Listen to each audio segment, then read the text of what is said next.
Kings voice అని మా కార్యక్రమాన్ని చూస్తున్న మీ అందరికీ ప్రభువైన యేసుక్రీస్తు పేరట హృదయాభివందనాలు. పార్ట్ 1లో అద్భుతమైనటువంటి మాటలు విన్నారు. సమాధి సైజ్ ఎంతో మీరు తెలుసుకున్నారు. సమాధి సైజ్ అంటే ఇడుపులపాయలో ఉన్నటువంటి ఆ చిన్న సమాధి కాదు. సమాధి సైజ్ అంటే ఎక్కడైతే ఈ ప్రకృతి ఉందే పంచభూతాలు, ఈ పంచభూతాలంతా కలిపి సమాధి. ఇప్పుడు వైఎస్ రాజశేఖర రెడ్డి గారి శవాన్ని అప్పగించాలంటే ఏ సమాధిలో నుంచి వస్తాడు? ఎక్కడి నుంచి వస్తాడో తెలుసా? ఆకాశంలో నుంచి వస్తాడు. ఎక్కడైతే యాక్సిడెంట్ జరిగిందో గాలిలో కలిసిపోయినటువంటి ఆ ప్రాణం, గాలిలో కలిసిపోయినటువంటి ఆ శవం, అది గాలి అప్పగిస్తుంది. ఎక్కడైతే హెలికాప్టర్ ఒక వేడిలో కాలిపోయిందో, బూడిదైపోయిందో, ఇది ఎవరు అప్పగిస్తున్నారు? అగ్ని, నిప్పు అప్పగిస్తుంది. మరి ఆ రోజు ఆ వర్షంలో తడిసిపోయినటువంటి ముద్దయిపోయినటువంటి ఆ శవం, నీళ్ళల్లో చీకిపోయినటువంటి ఆ శవాన్ని ఎవరు అప్పగిస్తున్నారు? నీళ్ళు అప్పగిస్తున్నాయి. మిగతాదంతా నల్లమల్ల ఫారెస్ట్లోనే మాంసపు ముద్దలుగా తెగిపడిపోయిన తర్వాత అది భూమిలో కలిసిపోయింది కదా. ఇప్పుడు ఎవరు అప్పగించాలి? నల్లమల్ల ఫారెస్ట్లో ఉన్నటువంటి భూమి. మిగిలినటువంటి ఆ మాంసాన్ని, 3 కేజీల మాంసాన్ని ఎవరు అప్పగించాలి? ఇడుపులపాయలో ఉన్నటువంటి మట్టి. అంటే పంచభూతాలు, నేచర్ ప్రకృతి. ఈ ప్రకృతి అంతా కలిసి ఒకే మాట, ఒకే బాట. ఒక్కసారిగా దేవుడు వచ్చి ఇచ్చేయండి శవాలను అన్నప్పుడు ఎక్కడి నుంచి వస్తున్నాయో తెలుసా? పంచభూతాలు. ఇప్పటి వరకు గాలి ఎంతమందినైతే ఈ గాలి తీసుకుందో, గాలిలో ధూళిగా ఎంతమంది శవాలు అయితే ఉన్నాయో ఆ శవాలన్నిటినీ గాలి అప్పగిస్తుంది. కొన్ని లక్షల మంది, కోట్ల మందిని ఇప్పుడు దాకా కాల్చి చంపారు. శవాన్ని దహించిన తర్వాత అది అగ్నిలో కాలిపోయింది కదా. కాలిపోతే అగ్ని అప్పగిస్తుంది, అగ్ని తిరిగి అప్పగిస్తుంది. నోవాహు జలప్రళయ కాలం నుంచి ఇప్పటి వరకు అనేక మంది, కొన్ని కోట్ల మంది నీళ్ళల్లో పడి చచ్చిపోయారు కదా. ఫ్లడ్స్లో చనిపోయారు కదా. వీళ్ళందరినీ ఎవరు అప్పగిస్తున్నారు? సముద్రం, నీళ్ళు వచ్చి అప్పగిస్తుంది. అనేక మందిని పూడ్చిపెట్టినప్పుడు కొంతమంది అక్కడ, కొంతమంది ఇక్కడ, ఒకే గుంటలో 1000 మందిని పూడ్చిపెడితే ఎవరు అప్పగిస్తున్నారు? 1000 మందిని పూడ్చిపెట్టిన ఇదంతా ఏంటి? భూమే కదా, మట్టే కదా. ఈ మట్టి తీసుకొచ్చి అప్పగిస్తుంది. యెషయా గ్రంథం 26వ అధ్యాయం 19వ వచనం, మృతులైన నీ వారు బ్రతుకుదురు, నా వారి శవములు సజీవములగును, మంటిలో పడి ఉన్న వారలారా మేల్కొని ఉత్సాహించుడి. నీ మంచు ప్రకాశమైన మంచు, భూమి తనలోని ప్రేతలను సజీవులుగా చేయను. సముద్రం తనలో ఉన్నటువంటి మృతులను అప్పగిస్తుంది. పంచభూతాలు అందరూ కలిసి అప్పగిస్తున్నారు. అంటే చచ్చిపోయారు అని అంటే నువ్వేమనుకున్నావు తెలుసా? చచ్చిపోయిన శవాలను చూసి నువ్వు బాధపడుతున్నావు. అయ్యో, శవాన్ని సరిగా పూడ్చిపెట్టలేదే. ధనవంతుడు లాజరు చనిపోయాడు. లాజర్ని ఎవరైనా సమాధి చేశారా? మున్సిపాలిటీ వాళ్ళని పూడ్చిపడేసినట్టుగా తీసుకెళ్ళి కుక్కలను విసిరేసారే. మరి విసిరేస్తే ఎలా? విసిరేసిన ఎక్కడుందో తెలుసా? పంచభూతాలు, గాలి, నింగి, నేల, నీరు, నిప్పు. ఎక్కడ పడేసిన ఈ పంచభూతాల్లోనే ఉంది. రాజశేఖర రెడ్డి గారు చనిపోతే ఎక్కడుంది? గాలి, నింగి, నేల, నీరు, నిప్పు, ఈ పంచభూతాల్లోనే ఉంది. నోవాహు జలప్రళయంలో చనిపోయిన వాళ్ళ శవాలు ఎక్కడున్నాయి? పంచభూతాల్లో ఉన్నాయి. మీ తాత చనిపోయాడు, ఎక్కడుంది? పంచభూతాల్లో ఉన్నాయి. నువ్వేమనుకున్నావంటే 6 అడుగుల సమాధులు ఉన్నాయి అనుకున్నావు. హిట్లర్ కొన్ని లక్షల మందిని చంపేస్తే ఆ చచ్చిపోయిన శవాలు ఎక్కడున్నాయి? పంచభూతాల్లో ఉన్నాయి. మరి హిట్లర్ కూడా విషపు వాయువునిచ్చి చంపాడు కదా, కాల్చి చంపాడు కదా, నీళ్ళలో పడేశాడు కదా. మొన్న కరోనా వచ్చిన తర్వాత చచ్చిపోయిన శవాలను పెన్నా నదిలో పడేశారు. మరి ఎవరు అప్పగిస్తున్నారు? పంచభూతాలలో ఉన్న ఈ నీళ్లు అప్పగిస్తున్నాయి. కరెంట్ మెషిన్స్లో పెట్టి కాల్చేశారు కదా శవాలను. ఈ శవాలను కాల్చేస్తే 1/4 కేజీ బూడిదలు వచ్చినాయే. నువ్వు బూడిదే అనుకున్నావు, కానీ ఏం జరిగిందో తెలుసా? ఆశ్చర్యపరిచే మాట, సెన్సేషనల్ సైంటిఫిక్ థ్రిల్ అని మీరు వింటున్నారు. ఈ అగ్ని తిరిగి ఇచ్చేస్తుంది. ఎలా అంటే పంచభూతాలు ఏం చేస్తున్నాయి? దాన్ని నాశనం చేసినాయా? లేదు. పంచభూతాలు ఏం చేస్తున్నాయో తెలుసా? దానిని భద్రపరుస్తున్నాయి. పంచభూతాలు దానిని సేవ్ చేస్తున్నాయి. పంచభూతాలు దాన్ని ప్రిజర్వ్ చేస్తున్నాయి. ఇది అర్థం కావాలంటే నీకు సైన్స్ తెలియాలి. ప్రిజర్వేషన్ అనే సబ్జెక్టు నీకు తెలియాలి. ప్రిజర్వేషన్ అంటే దాచిపెట్టడం, చాలా కాలం పాటు దాచిపెట్టడం. మామిడికాయల సీజన్లో మామిడికాయలు వచ్చినాయి. ఎప్పుడు వచ్చినాయి మామిడికాయలు? ఎండాకాలంలో మామిడికాయలు వచ్చినాయి. మామిడి పండులు తినేసావు. తిన్న తర్వాత చలికాలంలో నువ్వు మామిడి టేస్ట్ కావాలన్నావు. ఏం చేసావు? వెళ్ళి మ్యాంగో జ్యూస్ తెచ్చుకున్నాం. మ్యాంగో బైట్స్ చిన్న చిన్న రూపాయి మ్యాంగో బైట్స్ అవి తెచ్చుకుని తిన్నావు. తినంగానే నోట్లు వేసుకోగానే ఏమంటున్నావు? బా, మామిడి పండు తింటున్నాను, మ్యాంగో టేస్ట్ మళ్ళీ నేను తింటున్నాను. అదేంటి? మ్యాంగో సీజన్ కాదు కదా, మ్యాంగోస్ లేవు కదా.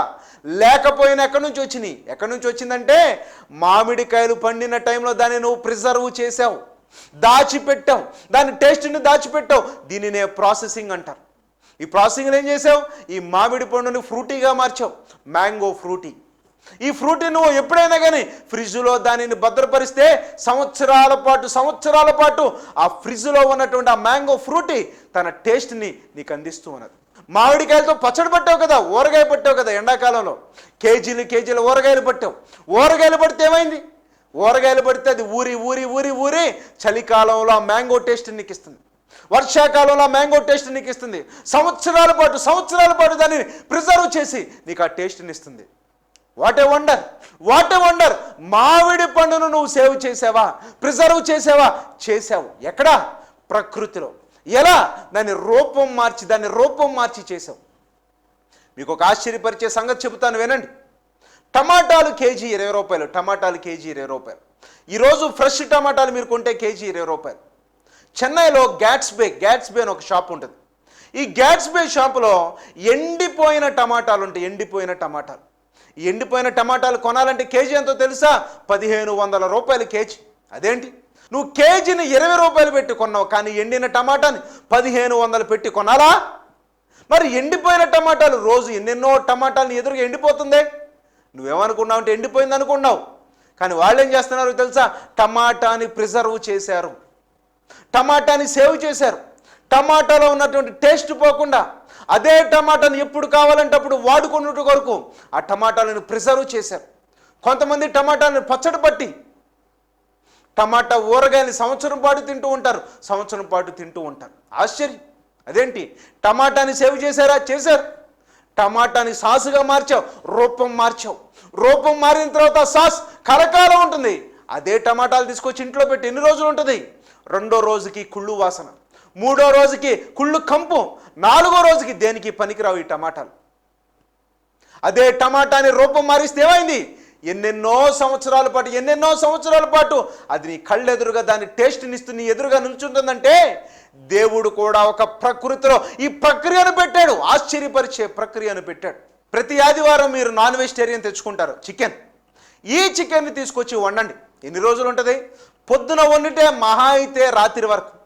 నెక్స్ట్ రోజు మధ్యాహ్నానికల్లా అది వాసన కొడుతుంది, పనికిరాదు. నెక్స్ట్ డేకి అది తినటానికి పనికిరాదు. ఎందుకనంటే డ్యామేజ్ అయిపోయింది, చికెన్ డ్యామేజ్ అయిపోయింది. మరి ఇదే చికెన్ని భీమవరం వాళ్ళు ఏం చేస్తారు? భీమవరం వాళ్ళు చికెన్ని తీసుకొచ్చి పచ్చడి పట్టారు, చికెన్ ఊరగాయ పట్టారు. ఈ చికెన్ ఊరగాయ ఎన్ని సంవత్సరాలు ఉంటుంది? సంవత్సరాల పాటు ఈ చికెన్ ఊరగాయలో ఈ చికెన్ టేస్ట్ పోకుండా ఈ చికెన్ అనేది ప్రిజర్వ్ చేయబడింది. నువ్వు కొట్టిన లెగ్ పీసులు ఆ చికెన్ పచ్చడిలో వేసినప్పుడు ఆ చికెన్ పచ్చడి కొన్ని సంవత్సరాల తర్వాత అదే చికెన్ టేస్ట్ నీకు అందిస్తూ నిన్ను ఆశ్చర్యపరిచింది. తిన్నావా ఎప్పుడన్నా? ఒకసారి తినాలి ఈ ప్రసంగం, నువ్వు వినాలి. వింటూ ఉంటేనే ఆశ్చర్యం. సంవత్సరాల పాటు ఇదే చికెన్ ఎలా ప్రిజర్వ్ చేయబడింది? 2వ రోజుకే ఉండలేదు కదా ఈ చికెన్, 2వ రోజుకి ఇది నాశనం అయిపోతుంది కదా, కుళ్ళిపోతుంది కదా. కుళ్ళు పట్టనీయకుండా ఈ చికెన్ ఏం చేశారు? దాని ప్రాసెస్ మార్చారు, దాని రూపాన్ని మార్చారు, దాని స్టైల్ని మార్చారు. మార్చితే అది నిలబడింది. ఎన్నెన్నో సంవత్సరాల పాటు ఉంటుంది.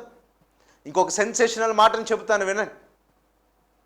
సోషల్ మీడియాలో ఈ మధ్యకాలంలో ఎక్కువ వినపడుతున్నటువంటి ఒక రెస్టారెంట్, ఆ రెస్టారెంట్ పేరే సాల్ట్ బే. దుబాయ్లో ఉన్నటువంటి ఈ రెస్టారెంట్, అందులో స్టీక్స్ అని ఉంటాయి. స్టీక్స్ అంటే ఏంటో తెలుసా? స్టీక్స్ అంటే బీఫ్. ఈ బీఫ్ని తీసుకొచ్చి ఒక స్లైస్డ్ సైజెస్గా ఒక మంచి షేప్లో దాన్ని చేస్తారు. చేసిన తర్వాత ఈ మాంసపు ముద్దని స్టీక్స్ని బాగా డ్రైగా ఫ్రై చేసి అందిస్తే దాని కాస్ట్ ఎంతో తెలుసా? 30,000 రూపాయలు. మరి ఇదే బీఫ్ని మీరు ఇంట్లో కొనండి, మార్కెట్లో కొనండి. మార్కెట్లో మీరు బీఫ్ కొంటే దాని ఖరీదు కేజీ 300 రూపాయలు. కానీ డ్రై బీఫ్, ఈ బీఫ్ని ఎండిపోయిన తర్వాత దానిని ప్రాసెస్ చేసిన తర్వాత దానిని కొనాలంటే ఎంతో తెలుసా? ఒకసారి ఆన్లైన్లో చూడండి, 7,000 రూపాయలు. డ్రై ఏజ్డ్ బీఫ్ కాస్ట్ 7,000 రూపాయలు. డ్రై ఏజ్డ్ బీఫ్ కాస్ట్ 7,000 రూపాయలు. అదేంటి 300 రూపాయలు ఉన్నటువంటి కేజీ బీఫ్ 7,000 రూపాయలకి ఎలా వెళ్ళింది? 7,000 రూపాయలకి ఎలా వెళ్ళింది? ఎలా వెళ్ళిందంటే ప్రాసెసింగ్ జరిగింది. ఎలా ప్రాసెస్ చేశారు? దాని మీద సాల్ట్ వేశారు. సాల్ట్ వేసిన తర్వాత దానిని డ్రై చేశారు. డ్రై చేసిన తర్వాత 130 days డ్రై బీఫ్, దాని ఖరీదు 7,000 రూపాయలు. ఈ సాల్ట్ పైన రెస్టారెంట్లోకి వెళ్తే ఏం చేస్తారో తెలుసా? నీకు ఫ్రెష్ బీఫ్ని ఇవ్వరు. ఎందుకని? టేస్ట్ ఫ్రెష్ బీఫ్లో కన్నా డ్రై ఏజ్డ్ బీఫ్ టేస్ట్ ఎక్కువ. అందుకే దానిని తీసుకొస్తారు, కట్ చేస్తారు, నీట్గా కట్ చేసి ఒక్కొక్క ముక్క ఎంతో తెలుసా? 30,000 రూపాయల వరకు ఖరీదు చేసే స్టీక్స్ ఈరోజు అవైలబిలిటీలో ఉన్నాయి. 1,000 రూపాయల నుంచి మొదలుపెట్టి 30,000 రూపాయల కాస్ట్తో ఈ బీఫ్ స్టీక్స్ అనేది ఎదురుగా దొరుకుతున్నాయి అని అంటే ఏం చేశారు బీఫ్ని? అదే నువ్వు ఈరోజు తీసుకొచ్చుకుని వండుకుని తింటే అంత టేస్ట్ లేదే. కానీ డ్రై ఏజ్డ్ బీఫ్ నువ్వు తింటూ ఉంటే ఎలా ఉంటుందో తెలుసా? నలిగిపోద్ది. నోట్లో బటర్ వేసుకున్నప్పుడు బటర్ ఎలాగైతే కరిగిపోద్దో అలా కరిగిపోద్ది. అదే పచ్చి మాంసాన్ని తినండి, వండుకుని తినండి, ఫ్రెష్ బీఫ్ను వండుకుని తినండి, రబ్బర్ సాగినట్టుగా సాగుతుంది. దీనికి దానికి తేడా ఏంటి? ఏం జరుగుతుందో తెలుసా? ప్రాసెసింగ్ జరుగుతుంది. అంటే ఈ సమాజంలో ఉన్నటువంటి ఐటమ్స్ని, ప్రకృతిలో ఉన్న ఐటమ్స్ని ఏం చేస్తున్నారంటే భద్రపరుస్తున్నారు. ఈ భద్రపరచడానికే కొంతమంది పికిల్స్గా మార్చారు, కొంతమంది ఎండబెట్టారు, కొంతమంది సాసులుగా మార్చారు, కొంతమంది జ్యూసులుగా మార్చారు. ఏది ఏమైనప్పటికీ వీటిని ఏం చేస్తున్నారు తెలుసా? తరతరాల పాటు, అనేక కాలాల పాటు దానిని సేవ్ చేస్తున్నారు. ఈ సేవ్ చేయడానికి ఏం చేస్తున్నారు? మీరు వాడుతున్న కెమికల్స్, మీరు వాడుతున్నటువంటి పద్ధతులు, మీరు వాడుతున్నటువంటి అనేక ఫ్లేవర్స్ యాడ్ చేసి దానిని సేవ్ చేస్తూ ఉన్నారంటే ఆఫ్టర్ ఆల్ నువ్వే ఎలా చేస్తే మహామహుడైనటువంటి దేవుడు నిన్ను సేవ్ చేయాలి, నిన్ను ప్రిజర్వ్ చేయాలి, నీ శరీరాన్ని దాచిపెట్టాలి. ఈ దాచిపెట్టడానికి ఏం చేస్తున్నాడో తెలుసా? దేవుడు ఒక ప్రిజర్వేషన్ సిస్టాన్ని ఏర్పాటు చేశాడు. ఈ ప్రిజర్వేషన్ సిస్టమ్ ఏర్పాటు చేశాడు. పాలు చెడిపోకుండా నువ్వేం చేస్తున్నావు? ఫ్రిడ్జ్లో పెడుతున్నావు. 3 రోజులైనా 4 రోజులైనా చెడిపోలేదు. ఫ్రిడ్జ్లో పెడితే చెడిపోలేదా? చెడిపోలేదు. ఎందుకని? ఫ్రిడ్జ్ దాచిపెట్టే గుణం ఉంది. మరి దేవుడు చేసిన ఫ్రిడ్జ్ ఏంటో తెలుసా? విశ్వం, యూనివర్స్, పంచభూతాలు, గాలి, నింగి, నేల, నీరు, నిప్పు, ఈ పంచభూతాలు ఒక పెద్ద ఫ్రిడ్జ్గా, ఒక పెద్ద ప్రిజర్వేషన్ ఐటమ్గా ఏం చేస్తున్నాడో తెలుసా? చచ్చిపోయిన నిన్ను సేవ్ చేస్తున్నాడు, చచ్చిపోయిన నిన్ను ప్రిజర్వ్ చేస్తున్నాడు, చచ్చిపోయిన నిన్ను అందులోనే ఉంచుతున్నాడు. పాలు మహా అయితే 2 రోజుల కన్నా ఎక్కువ ఉండదు. అదే పెరుగు చేయండి ఇంకొక రోజు 3 రోజులు, దానిని మజ్జిగ చేయండి ఇంకొక రోజు 4 రోజులు. ఈ మజ్జిగ చేసేటప్పుడు అందులోంచి వెన్నపూస వచ్చిందే, అది 1 నెల రోజులు ఉంటుంది. ఈ వెన్నపూసని కాల్చండి, మరిగించండి. మరిగిస్తే ఏమొచ్చింది? నెయ్యి వచ్చింది. నెయ్యి ఎంతకాలం ఉంటుంది? ఎన్ని సంవత్సరాలైనా ఉంటుంది. నెయ్యి చెడిపోదు. ఎందుకని? పాలగా ఉన్నప్పుడైతే 1 రోజులో చెడిపోయింది, మరి నెయ్యిగా అయితే ఇన్ని సంవత్సరాలు ఎందుకు చెడిపోలేదు? ఈ క్వశ్చన్ నీకు ఎప్పుడన్నా వచ్చిందా? ఇలాగే దేవుడు కూడా నిన్ను సేవ్ చేస్తున్నాడు, దేవుడు కూడా నిన్ను ప్రిజర్వ్ చేస్తున్నాడు. దేవుడు నిన్ను ప్రిజర్వ్ చేస్తున్నాడు. దేన్ని? నీ శవాన్ని చచ్చిపోయిన తర్వాత నీ శవాన్ని దేవుడు ప్రిజర్వ్ చేస్తున్నాడు. ఎక్కడా? సమాధి అంటే నిన్ను పెట్టినటువంటి ఆ సిమెంటులో కాదు, సున్నం కొట్టిన సమాధిలో కాదు, ప్రకృతి అనే ఈ పంచభూతాల మధ్య నిన్ను దేవుడు ప్రిజర్వ్ చేస్తున్నాడు. ఎంతలా ప్రిజర్వ్ చేస్తున్నాడో తెలుసా? చనిపోయి తిరిగి లేచిన తర్వాత ఈ లోకానికి రావాలి కదా, ఆ వచ్చే టైంలో ఈ ప్రిజర్వ్ చేసినటువంటి ఈ బాడీతో నిన్ను బయటికి తీసుకొస్తున్నాడు. ఎంత వండర్! అందుకే మత్తయి సువార్త 5:28 దీనికి ఆశ్చర్యపడకండి, ఒక కాలము వచ్చుచున్నది, ఆ రోజున సమాధులలో ఉన్న ప్రతి ఒక్కడు ఇంక్లూడింగ్ యూ, నీతో సహా ప్రతి వాళ్ళు బయటికి రావాలి. బయటికి రావాలంటే దేవుడే పెట్టాడు. ఏంటి ఈ సమాధి ఏంటో తెలుసా? పంచభూతాలు. ఈ సమాధిలో వాళ్ళు బయటికి తీసుకురావడానికి నువ్వు నమ్మవని చెప్పి దేవుడు ఏం చేశాడు తెలుసా? నీకు ఒక శాంపిల్ని చూపించాడు. దేవుడు నీకు ఒక శాంపిల్ని చూపించాడు. కూరగాయలు కొనేటప్పుడు అడుగుతూ ఉంటావు, ఇది టేస్ట్ బాగుందని, చిన్న ముక్క అంటావు, ఆ ముక్క తిన్న తర్వాత అప్పుడు కొంటానంటావు. టేస్ట్ చూస్తే కానీ నువ్వు నమ్మటలా. మరి దేవుడు కూడా నీకు టేస్ట్ చూపిస్తున్నాడు. బైబిల్ గ్రంథంలో చనిపోయిన వాళ్ళను లేపి నీకు ఒక శాంపిల్గా చూపించి, ఇదిగో ఇలా ఉంటుంది చనిపోయి తిరిగి లేచిన వాళ్ళని, నీకు ఒక ఆశ్చర్యపరిచే ఒక అద్భుతాన్ని దేవుడు చేశాడు. చదువుదాం, సెన్సేషనల్ మాటను చదువుదాం బైబిల్లో నుంచి. మత్తయి సువార్త 27వ అధ్యాయం 50వ వచనం. యేసు మరలా బిగ్గరగా కేక వేసి ప్రాణము విడిచెను. యేసుక్రీస్తు వారు చనిపోయారు, సిలువలో మరణించారు. మరణించినప్పుడు ఏం జరిగిందో మనం చదువుతూ ఉన్నాం. 51, 52, 53 వచనాలు. అప్పుడు దేవాలయపు తెర పైనుండి క్రింది వరకు రెండుగా చినిగాను, భూమి వణికెను, బండలు బద్దలాయను. భూమి వణికింది, షేక్ అయిపోయింది భూమి. యేసుక్రీస్తు వారి మరణంలో భూమి షేక్ అయింది. బండలు ఎక్కడైతే చుట్టుపక్కల బండలు ఉన్నాయో బండలు బ్రేక్ అయిపోయినాయి, పగిలిపోయింది. ఈ బద్దలైన తర్వాత ఏం జరుగుతుంది? సమాధులు తెరవబడెను. శాంపిల్ చూపిస్తున్నాడు దేవుడు. సమాధులు తెరవబడెను. భూమిలో ఉన్నటువంటి సమాధులు తెరవబడి నిద్రించిన అనేక మంది పరిశుద్ధుల శరీరములు లేచెను. చచ్చిపోయిన అనేక శవాలు. ఈ శవాలు ఏమైనాయో తెలుసా? ప్రాణంతో బ్రతికిని. చూస్తేనే ఆశ్చర్యం. చచ్చిపోయిన వాళ్ళు బ్రతికారు. మరి చచ్చిపోయినప్పుడు పెడితే కుళ్ళిపోయారు కదా. చచ్చిపోయిన తర్వాత సమాధిలో పెట్టిన తర్వాత కొన్ని రోజులకే కుళ్ళిపోయారు కదా. కుళ్ళిపోయిన వాళ్ళు ఎలా వచ్చారు? మట్టిలో పెట్టిన వాళ్ళు మట్టిగా కలిసిపోతే మరలా ఎలా వచ్చారు? Mind blowing. మట్టిలో పెట్టిన వాళ్ళు మట్టిలో పెడితే మట్టిగా మారిపోయినటువంటి ఆ శవం మళ్ళీ లేచింది. ఎక్కడి నుంచి వచ్చింది మాంసం? మట్టిలో నుంచి మాంసం ఎక్కడి నుంచి వచ్చింది? సెన్సేషనల్ మాట. యేసుక్రీస్తు ప్రసంగాలు ఎలా ఉంటాయి? యేసుక్రీస్తు మాటలు ఎలా ఉంటాయి? యేసుక్రీస్తు వారి ప్రాక్టికల్స్ ఎలా ఉంటాయి? ల్యాబొరేటరీలోకి నిన్ను తీసుకుని వెళ్ళి చూపిస్తున్నారు ఆనాటి ప్రజలరా చూడండి, ఇదిగో చచ్చిపోయిన తర్వాత తిరిగి లెగుస్తారని చెప్తున్నాను కదా, ఇదిగో లేచారు చూడండి. చచ్చిపోయిన అనేక మంది పరిశుద్ధులు, మీ బంధువులే లేచారు చూడండి. మీ పితరులు చచ్చిపోయిన వాళ్ళు లేచారు చూడండి. ఇదిగో నీ పితరులు, మీ ఊరోళ్ళు, మీ యోధులు, మీ దేశపు ప్రజలు ఎవరైతే చచ్చిపోయారో వాళ్ళు లేచారు, పరిశుద్ధులుగా లేచారు. దేంతో? శరీరాలతో లేచారు. శాంపిల్ శరీరాలతో లేచారు చూడండి. అదేంటి? మట్టిలో కలిసిపోయింది. వచ్చింది. భూమి ప్రేతలను అప్పగించింది. వారు సమాధుల్లో నుండి బయటకు వచ్చి ఆయన లేచిన తర్వాత పరిశుద్ధ పట్టణంలో ప్రవేశించి అనేకులకు అగపడిరి. సెన్సేషన్ అంటే ఇది, వండర్ అంటే ఇది, ఆశ్చర్యం అంటే ఇది, యేసుక్రీస్తు అంటే ఇది. లేపాడు, చచ్చిపోయిన వాళ్ళని లేపాడు. ఎందుకు లేపాడో తెలుసా? రేపు నువ్వు కూడా లెగుస్తావు. చచ్చిపోయిన వాళ్ళు కుళ్ళు పట్టరు నువ్వు అనుకున్నావు. నో, వాళ్ళు కుళ్ళు పట్టలేదు.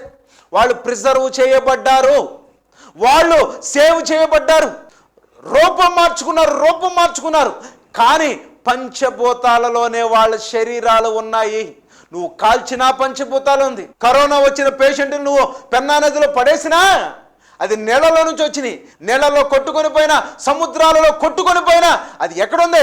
పంచభూతాలలో, నీళ్లలోనే ఉంది. ఇది ప్రకృతి అంటే. దేవుడు చేసిన ప్రకృతి ఇది. దేవుడు చేసిన పంచభూతాలు ఇది. ఎందుకు చేశాడో తెలుసా? నిన్ను ప్రిజర్వ్ చెయ్యాలి. నువ్వు మంచివాడివైనా నిన్ను ప్రిజర్వ్ చేస్తున్నాడు, నువ్వు చెడ్డవాడివైనా దేవుడు నిన్ను ప్రిజర్వ్ చేస్తున్నాడు. నువ్వు మంచివాడివైతే జీవ పునరుద్ధానం నీకు ఇస్తాడు, పరలోకానికి చేరే అవకాశం నీకు ఇస్తాడు. ఒకవేళ చెడ్డవాడివా, ఒకవేళ దేవుని కొరకు బ్రతకలేదా, ఒకవేళ బైబిల్ చదవకుండా, ప్రార్థన చేయకుండా, దేవుని దగ్గరికి వచ్చి కూడా నీ మోసాలు మానలేదా అయితే తీర్పు, పునరుద్ధానం. నువ్వు చేస్తున్న ప్రతి దుర్మార్గానికి ఈ పునరుద్ధానంలో తీర్పు. ప్రతి ఒక్కటి తీర్పే. నువ్వు మాట్లాడిన చెడ్డ మాటలకు తీర్పు, నువ్వు చూస్తున్నటువంటి చెడ్డ చూపులకు తీర్పు, నువ్వు చేస్తున్నటువంటి మోసాలకు తీర్పు, నువ్వు చేస్తున్న అన్యాయానికి తీర్పు. నువ్వు ఎవరినైతే మోసం చేసావో, నువ్వు ఎవరినైతే హేళన చేసావో, నువ్వు ఏదైతే దేవునికి విరుద్ధంగా చేసావో, నువ్వు చేస్తున్న వ్యభిచారానికి తీర్పు, నువ్వు చేస్తున్నటువంటి మందు తాగుతున్న ప్రతి డ్రాప్కి తీర్పు, నువ్వు ఏదైతే దేవునికి విరుద్ధంగా చేస్తున్న ప్రతి దానికి తీర్పు. ఈ తీర్పు పునరుద్ధానానికి దేవుడు ఏం చేస్తున్నాడు? శరీరాలతో నిన్ను లేపాడు, భద్రపరిచాడు, బయటికి తీసుకొచ్చి నీ తొక్క తీసేశాడు. ఇదిగో నరకం నీకు చూపిస్తాను, నరకానికి నువ్వు వెళ్ళాలి. దేంతో? వచ్చినటువంటి ఈ శరీరంతో. ఈ శరీరానికి అన్ని ఫీలింగ్స్ ఉంటాయి. సంతోషమా? నవ్వుతావు. బాధ? ఏడుస్తావు. అందుకే నరకంలో ఏముంటుందంట? ఏడుపు పండ్లు కొరుకుట, ఏడుపు పండ్లు కొరుకుట, ఏడవటం మాత్రమే, ఏడ్చి ఏడ్చి ఏడ్చి ఏడ్చి ఏడ్చి కోట్ల సంవత్సరాల పాటు ఏడుపుతోనే అయ్యో అయ్యో అయ్యో, ఇంత తప్పు చేశానా నేను, ఇంత తప్పు చేశానా? భూమి మీద బ్రతికున్నప్పుడు ఇలాంటి ప్రసంగాలు విన్నప్పుడు మనసును మార్చుకోకుండా, హృదయాన్ని మార్చుకోకుండా, నేను ఎవడి మాట వినను, నా స్టైల్ ఇదే, నేను ఇంతే ఉంటానని చెప్పి అన్యాయంగా బ్రతికేనే కోట్ల సంవత్సరాల పాటు నరకంలో వారి పురుగో చావదు, అగ్ని ఆరని అగ్నిలో చావని పురుగా నువ్వు కాలిపోతూ ఉంటే నిన్ను రక్షించేది ఎవరో లేరు. భూమి మీద బ్రతికున్నప్పుడు ఈ ప్రసంగం వింటున్న రోజునే, ఈ మాటలు వింటున్న రోజునే యేసుక్రీస్తును పరిపూర్ణంగా అంగీకరించాలి. నీ పాపాలకు నువ్వు క్షమాపణ పొందుకోవాలి. యేసు రక్తంలో నువ్వు కడగబడాలి. నీలో ఏదైతే రిపీటెడ్గా చేస్తున్న పాపాలు ఉన్నాయో ఆ పాపాల నుంచి నువ్వు బయటికి రావాలి. దేవుని కొరకు నువ్వేం చేస్తున్నావు? రూపాయి ఖర్చు పెట్టావా దేవుడి కోసం? ఏనాడు ఖర్చు పెట్టలేదే. దేవుడి కోసం నీ టాలెంట్ని ఇచ్చావా? ఇవ్వలేదే. ఎవరెవరి కోసం ఇచ్చేస్తున్నావు? దేవుడి కోసం నువ్వు పాడవా? దేవుడి కోసం అద్భుతమైన ప్రసంగాన్ని చెప్పవా? అద్భుతమైన ప్రసంగాలు చెప్పే వాళ్ళకి సహకరించవా? చెయ్యాలి. దేవుని పనిలో నువ్వు అడుగులు వేయాలి. మీటింగులు పెట్టించవా? నీ కుటుంబ సభ్యులందరికీ వాక్యాన్ని ప్రకటింపు చేయవా?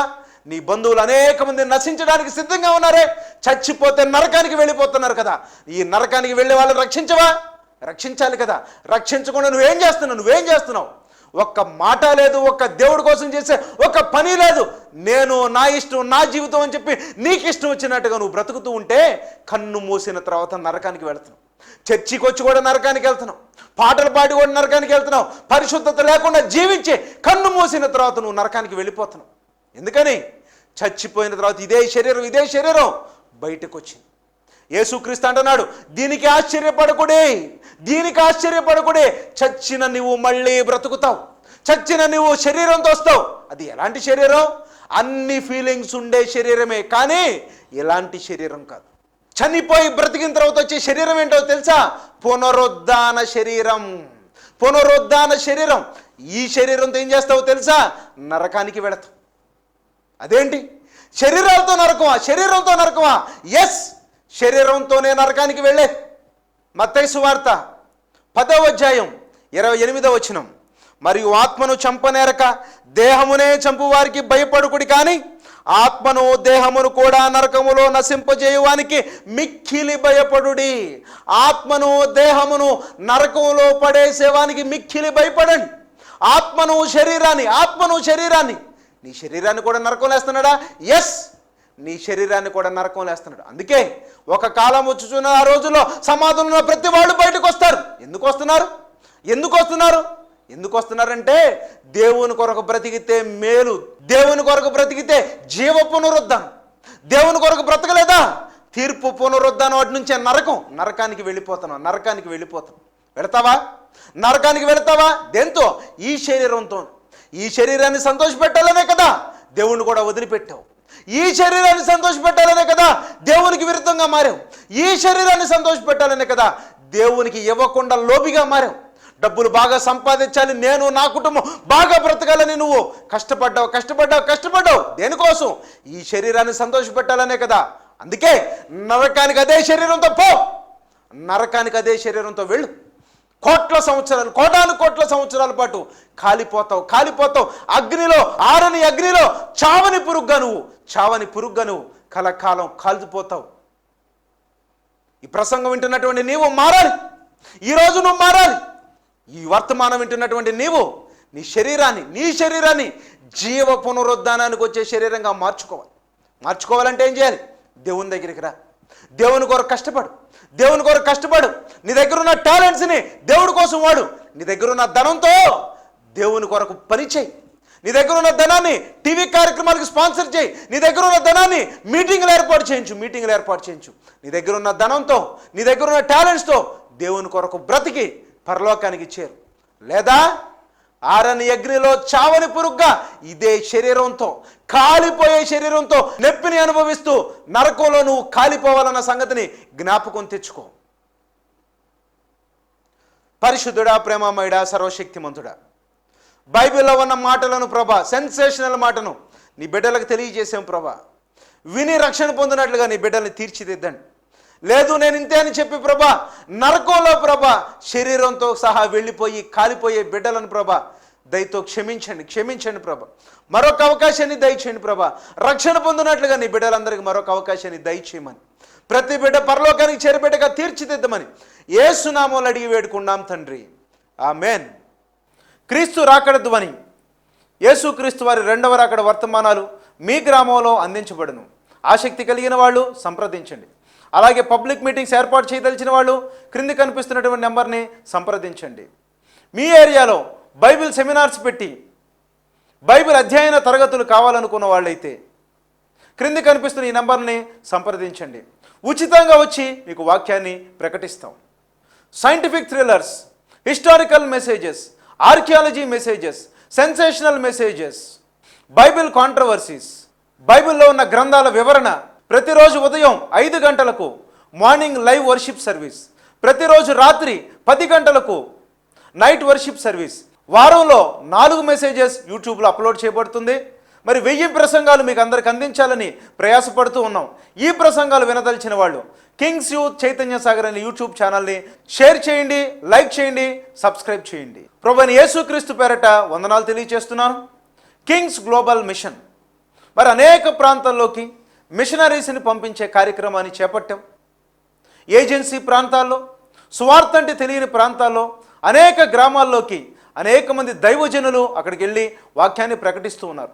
కుటుంబాలను విడిచిపెట్టి, వాళ్ళకున్న ఆదాయ మార్గాలను కూడా విడిచిపెట్టి ఆత్మల రక్షణ కొరకు మిషనరీస్గా వెళ్ళినటువంటి వాళ్ళను దత్తత తీసుకోవాల్సిందిగా కోరుతున్నాను. స్పాన్సర్ మిషనరీస్, మరి దేవుడు మీ అందరికీ ఇచ్చినటువంటి ఘనతతో మీరు ఎటు వెళ్ళలేరు కాబట్టి వెళ్ళే వారికి సహకరించవలసిందిగా కోరుతున్నాను. మీ చర్చి తరపున, మీ కుటుంబం తరపున కొద్ది మందిని అడాప్ట్ చేసుకోవాల్సిందిగా కోరుతున్నాం. అడాప్ట్ మిషనరీస్, మిషనరీస్ని దత్తత తీసుకుని సువార్తకు పంపించండి. ప్రేరేపించబడిన వాళ్ళు క్రింద కనిపిస్తున్నటువంటి ఈ నెంబర్ని సంప్రదించవలసిందిగా కోరుతున్నాను.